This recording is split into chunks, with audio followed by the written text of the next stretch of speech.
Olá, seja bem-vindo ao nosso estudo de GDC, em mais um estudo do nosso GDC. E antes de começar esse estudo, eu quero trazer uma lembrança para você que nós estamos na Quaresma, então os 40 dias de milagres com Jesus, onde essa semana, semana 4, nós temos o tema Jesus e a sobrenatural libertação do endemoniado. E o jejum é retirar o jantar ou se alimentar com sólidos até às 18 horas, ok? Não esquece também de vir nas celebrações aos domingos. Você que é do online, participe ali ativamente no chat, manda mensagem para a gente. Se você tem um GDC online, o jejum também é para você, tá bom? A gente quer trocar ideia com você ali no chat, a gente quer trocar ideia com você nos GDCs, então é muito importante. Não é porque você está online que você não vai participar desses momentos. Nós somos uma igreja, nós somos uma família, né? Um só corpo, uma família para pertencer e também uma família onde você estiver. Não é isso que a gente fala no campus online? Então, agora eu quero trazer a mensagem mesmo, né, da nossa semana, o nosso estudo, que o tema é o extraordinário em meio ao ordinário. Então, o texto base para esse estudo está lá em Êxodo, capítulo 3, versículo 4, que fala assim: o Senhor viu que ele se aproximava para observar, e então, no meio da sarça, Deus o chamou. Moisés, Moisés, eis-me aqui, respondeu ele. É interessante pensar que a sarça faz parte de uma vegetação comum ali no lugar onde Moisés estava, né? E esse local comum onde Moisés estava provavelmente fazendo coisas do dia a dia dele, ou seja, comuns, ele estava vivendo o dia dele e de repente Deus o observa. O texto fala isso, né? Deus viu que ele se aproximava ali da sarça. E naquele momento Deus decide então, ao observá-lo, ele decide transformar aquele dia que era um dia ordinário em extraordinário. Como isso? Falando com Moisés. Então, o que a gente pode pensar um pouco sobre esse tempo de Moisés aqui com o Senhor na sarça? É que Deus realmente ele transforma os momentos ordinários, os momentos comuns, em momentos sobrenaturais, em momentos extraordinários. Muitas vezes o que nos falta realmente é essa atenção no dia a dia. Nós caímos numa rotina, nós vamos simplesmente fazendo as coisas e esquecemos que o Senhor participa do nosso dia. C.S. Lewis fala o seguinte, certa vez ele falou o seguinte: nós não seremos capazes de adorar a Deus nas ocasiões mais sublimes se não tivermos adquirido o hábito de adorá-lo nas mais simples. Você tem pensado sobre isso? Você tem refletido sobre o Senhor no seu dia a dia?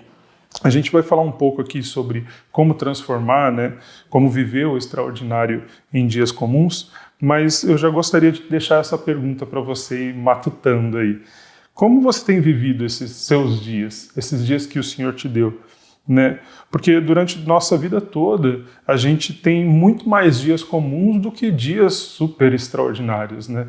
Talvez você possa ter uma memória da sua infância, de você ter ido para o parque, de você ter comido alguma coisa que você gostaria, que você procurava e esperava tanto, um presente, mas dificilmente a gente acaba lembrando do dia onde a gente foi para a escola, foi para o trabalho, foi para a faculdade, num dia comum, onde aconteceram coisas comuns, voltamos para casa, jantamos, assistimos alguma coisa, deitamos e dormimos.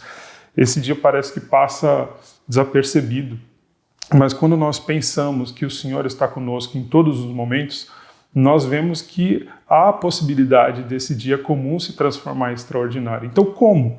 Como que a gente pode viver esse extraordinário nos dias comuns? Primeiro, busque abençoar os locais onde o Espírito Santo te colocou. Olha que interessante, em 1 Coríntios, capítulo 12, versículo 7. A cada um, porém, é dada a manifestação do Espírito, visando ao bem comum. O que é interessante aqui?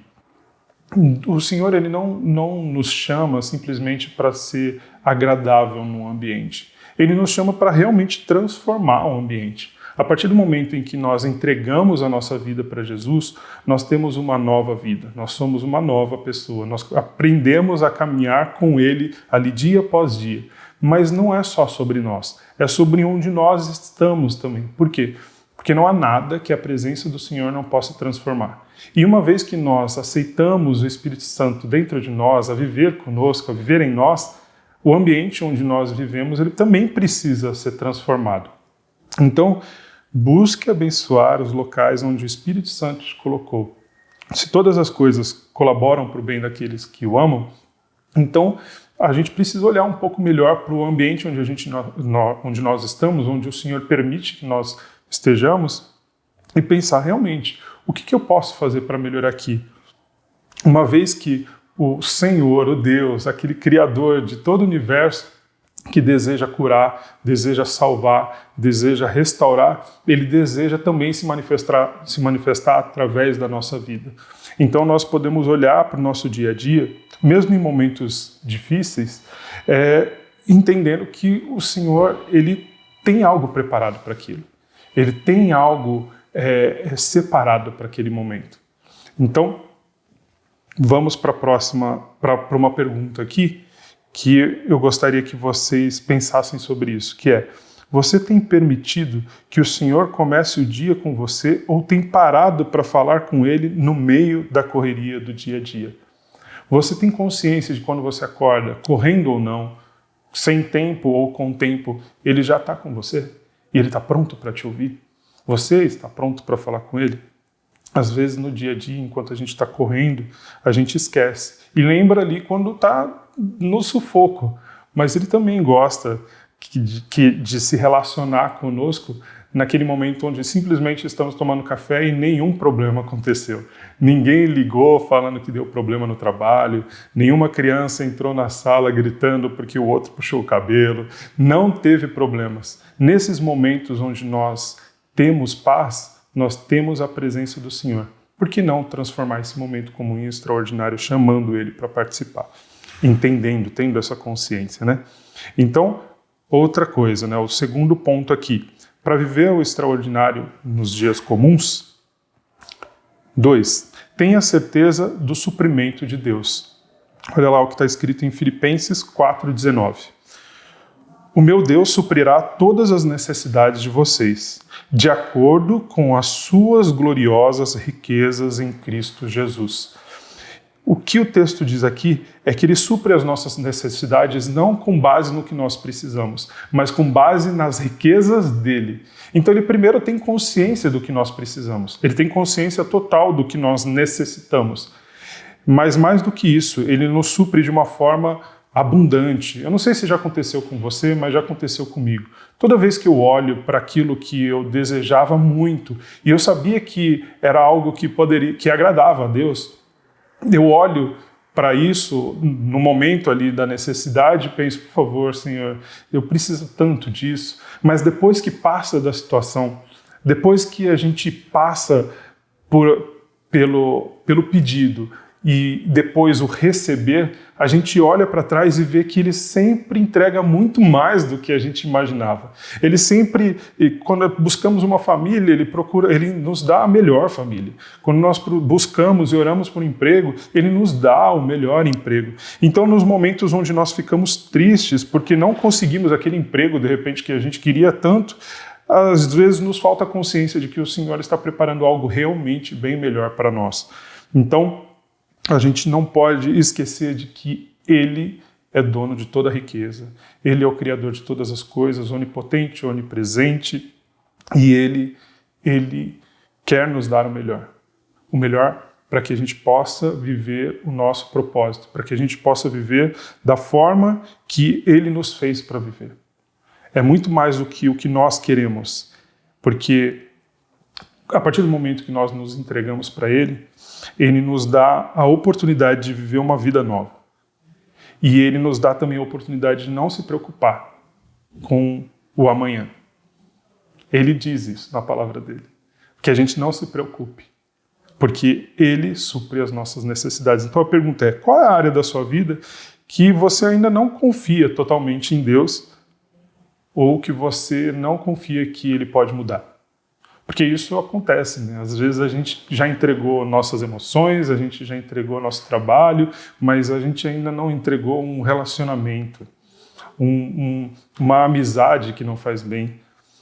Por quê? Mesmo que o Senhor tenha pedido, aquilo de alguma forma mexe com os nossos sentimentos e a gente não pode ser movido pelo sentimento. Que a gente seja movido, que eu e você sejamos movidos pelo Senhor. E lembrando que Ele supre todas as necessidades. A tristeza que você sente hoje, amanhã você não vai sentir. A necessidade que você tem hoje, amanhã vai ser suprida. Creia nisso. Amém? E o terceiro e último aqui é: tenha reverência diante de Deus. Hebreus 10, versículo 19 e 20 vai falar: portanto, irmãos, temos plena confiança para entrar no Santo dos Santos pelo sangue de Jesus, por um novo e vivo caminho que Ele nos abriu por meio do véu, isso é, do seu corpo. O preço pelas nossas vidas foi caro demais. Foi o sacrifício de Jesus. Jesus, Ele foi a única pessoa que conheceu o que realmente é tentação no nível máximo. Por quê? Porque Ele venceu, Ele não cedeu e Ele se entregou puro e sem pecados por nós, para que nós tivéssemos uma vida plena, uma vida em paz.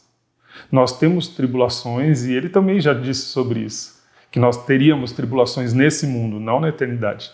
Nós teríamos tribulação aqui, mas nós precisamos entender que o Senhor é santo, que o Senhor continua sendo Deus, mesmo Ele tendo se feito homem, mesmo Ele tendo se entregado na cruz e sofrido, morrido e ressuscitado.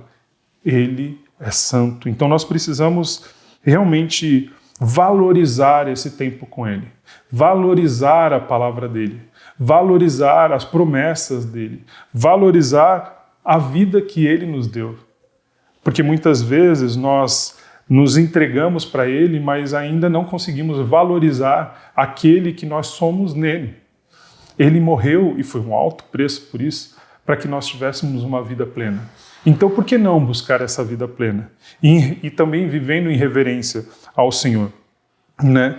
Com essa consciência, nós podemos realmente, sem essa consciência de que o preço foi muito alto, nós acabamos vivendo uma vida medíocre. Uma vida onde simplesmente o Senhor passa a ser alguém onde nós pedimos algo e esperamos algo. Ele não nos chamou para isso. Ele nos chamou para algo realmente revolucionário, para trazer o céu para a terra. Ele nos leva para a eternidade, mas Ele permite que a gente possa chamar outras pessoas para a eternidade aqui também. Através do quê? Da vida nova que Ele nos dá. Então a cruz, ela está vazia e isso é verdade. Mas é porque Ele venceu a morte e nos pede para ter bom ânimo. Afinal, Ele venceu a morte, Ele venceu o mundo. E é bom a gente confiar nele. É sempre muito bom, né? João 16:33 vai falar: Eu lhes disse essas coisas para que em mim vocês tenham paz. Nesse mundo vocês terão aflições. Contudo, tenham ânimo. Eu venci o mundo. Essas são as palavras dele. Para a gente, para mim e para você. Tenha bom ânimo. Uma vez eu li também sobre o C.S. Lewis, no livro Cristianismo Puro e Simples, onde ele fala: se você buscar por descanso, talvez você não encontre descanso e canse de buscá-lo. Mas se você buscar pela verdade, certamente você encontrará descanso. Ele é a verdade. Busque-o e encontrará descanso. Amém? Então, 2 perguntinhas aqui para a gente já concluir. Você reconhece o valor que você tem para Deus? É muito importante. Ele sabe o valor que você tem, mas você sabe o valor que você tem para Deus? Lembra do sacrifício. Amém? Você tem valorizado os seus momentos no secreto, em adoração, na igreja ou durante sua leitura bíblica diária? Esse livro que nós chamamos de Bíblia está na nossa mão de uma forma tão fácil, principalmente no Brasil. Muitas pessoas sofreram para que chegasse na nossa mão. A gente precisa valorizar isso. Nós temos uma liberdade para adorar na igreja, em casa e falar de Jesus que muitos países não têm. Nós precisamos valorizar isso. Como valorizar isso? Adorando, se alegrando, compartilhando o amor de Deus. E para a gente concluir, Romanos 12:2. Não se amoldem ao padrão deste mundo, mas transformem-se pela renovação da sua mente, para que sejam capazes de experimentar e comprovar a boa, agradável e perfeita vontade de Deus. Isso é Romanos, capítulo 12, versículo 2. Então a rotina vai ser um grande vilão sempre na nossa vida, se a gente não chamar o Senhor para Ele viver realmente conosco, para Ele participar do nosso dia. Quando nós compreendemos que Ele cuida de todos os detalhes da nossa vida, que é Ele que nos fortalece, que nos supre em todas as necessidades, lembrando, não no que eu quero, mas da fonte que Ele é, Ele nos supre por completo, nós acessamos essa vida que Ele preparou para a gente, nós acessamos esse lugar que Ele deseja que nós estejamos, que é no centro da vontade dEle. Então, dessa forma, nós podemos avançar em dias comuns, transformando eles em extraordinários, não pelo poder da nossa força, mas pelo poder de quem está conosco. Então, assim como Moisés, se buscarmos viver de maneira correta, talvez acertamos aqui ou ali, mas se buscarmos fazer a vontade do Senhor em primeiro lugar, mesmo quando tropeçamos, ficaremos em paz. Então, para a gente terminar aqui, para aplicar, eu quero convidar você a, amanhã mesmo, ao acordar, que você faça uma listinha ali, ore com o Espírito Santo, tenha um tempo com Ele, e você faça uma listinha de coisas do seu dia. E você pense ali na sua agenda, coisas que você precisa fazer mesmo, e no final do dia que você volte para essa lista. E você veja o que ali já foi, que aconteceu mesmo, ou de repente você inclua coisas que não estavam na lista e que você fez e completaram ali seu dia, mas principalmente, depois de terminar essa listinha, de riscar, de colocar mais informações, para um tempo para refletir que você não estava sozinho. Ele estava com você em todos os momentos, seja no momento de alegria, seja no momento de tristeza, seja no momento comum, Ele estava com você. E para indicação, ouça a canção Pulmões, de Paulo Nazaré, que traduz um pouquinho essa forma de viver com o Senhor, coisas grandiosas no dia comum. Amém? Então quero orar com você. Feche os seus olhos e vamos nessa. Senhor, muito obrigado por esse tempo. Obrigado porque o Senhor tem cuidado da gente em todos os momentos e tem transformado e nos convidado a transformar dias ordinários em extraordinários. Obrigado pela sua presença. Eu oro por cada um dos meus irmãos para que eles possam discernir, compreender e sentir a sua presença em todo o tempo. Que eles possam valorizar esse tempo e realmente ser bênção onde quer que o Senhor tenha os colocado. Eu oro em nome de Jesus. Amém. Até a próxima.